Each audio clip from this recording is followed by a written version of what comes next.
Hey there, garden lovers! Today I'm going to show you how to build a beautiful and functional spiral herb and flower garden using bricks. This DIY project is perfect for small spaces, creates a natural drainage, and looks amazing in any yard. So grab your gloves and let's get started. First off, for the materials you'll need some bricks. These are definitely reclaimed. They came from an old fire pit, so some of them have a little scorching on them. You might want cardboard or newspaper to lay down to suppress the weeds. I totally ditched that step. This area I'm putting this spiral is kind of over an old tree stump, and not a lot of stuff grows there anyway. So now I won't have to mow over this tree stump, and I didn't bother with the weed block. You're also going to need some soil mix. I used a mixture of potting soil from the big box store, some compost from my local dump, and then some compost from my compost bin. So there is some chunky pieces in here of egg and things that didn't break all the way down, but they're in the bottom. You could also put sand or gravel in the bottom for great drainage. I didn't really do that either. Then you'll need your plants, whatever herbs, flowers, veggies, whatever you might want to add to your spiral. And then a watering implement when it's all done. I'm using these bricks today because they're really easy to stack and they create a sturdy and natural look. But you can use stones or other things. Then for picking this spot, I wanted a really sunny spot that has at least 6 hours sunlight every day. And made sure it was cleared, and then just got to lay in my bricks. Like I said before, you could do cardboard or newspaper to prevent the weeds, and gravel and sand to improve drainage, but I skipped both of those steps and just went right to laying my spiral, especially because it was going to be over top of this old tree stump. The spiral garden is a perfect thing for maximizing that space because you can grow up more, but still keep everything accessible for harvesting because the lower stuff in the front and the taller stuff in the middle. So I just started making that circle. I started with that stump in the middle, and then I went around in a spiral pattern, and I used the root of this tree stump kind of to make the closing up the outside of my spiral. And a little trick for these spiral gardens is they help create microclimates. So the top will be more dry and sunny, while the bottom part of the spiral stays a little bit more moist, and so it's perfect for all different types of plants. A lot of these spirals also at that end bit where it's more moist and lower, they put a pond. I'm not going to be adding that to mine, but they'll put a little frog or fish pond. It can be a cute way to make that microclimate even more different. Okay, so I have my compost and some old planters that aren't going to grow back and are pretty hydrophobic, and I'm just going to make sure they all go in the bottom of this. Put some nice dirt and natural plants on the top.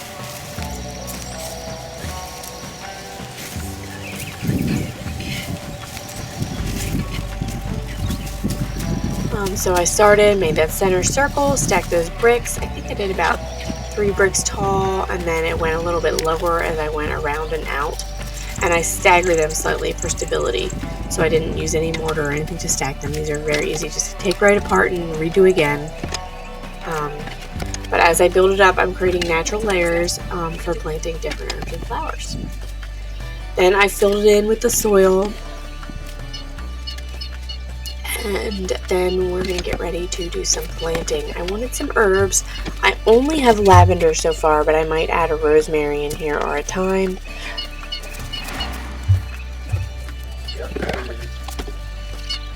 So some more quick notes about this spiral garden.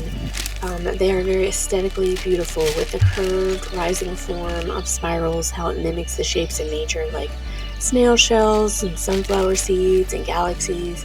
It naturally draws the eye and adds visual interest to any flat garden space. The functionality of it comes from the height variation and creates natural microclimates like I already talked about. Dry and sunny zones at the top and moist cooler ones at the base. It also lends to space efficiency because a spiral allows for more vertical planting, which means that more herbs and flowers can be planted in a more compact area. And it follows a lot of permacultural principles. They follow natural systems using gravity and sunlight and water flow to support the plant diversity and health. So let me know if you're going to be thinking about adding a spiral garden to your garden.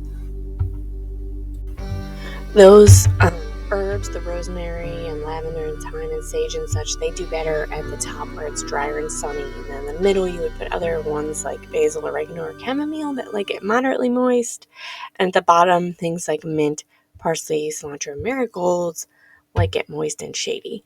But I am not doing all of those just herbs in here. I really want this to be perennials too. So I did remember to plant some of the taller plants in the back and some of the trailing ones near the edges.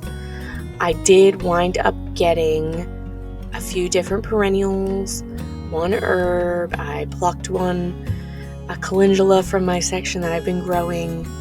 And I also took some sedum or stone plant that I had growing in the back. I put a little piece of that in there. I have some ice plant. I have some cone flowers. They're really pretty orange ones that are going to come up. This other Veronica Speedwell variety that I've never seen before, but that should get tall and pretty, and I'll be able to pick that.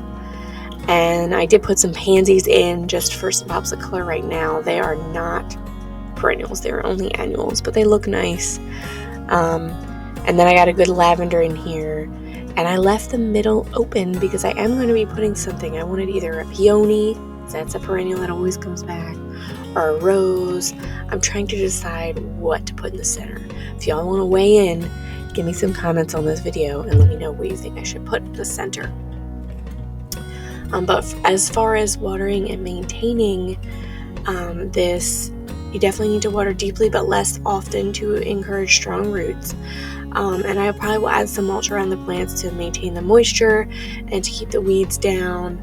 And then I'll prune things as they need it and harvest things as it's needed. And that's it, man. With some bricks and a little effort, I have this really cute herb and perennial garden in my front yard now. We will have to possibly weed whack and mow around it, but really this side of my yard doesn't get that much extra growth, so it's very cool. All right. So let me know in the comments which herbs or flowers you'd plant, especially which one do you think I should put in that center part. And don't forget to like and subscribe and share for more gardening and DIYs, and I'll see you guys in the next video.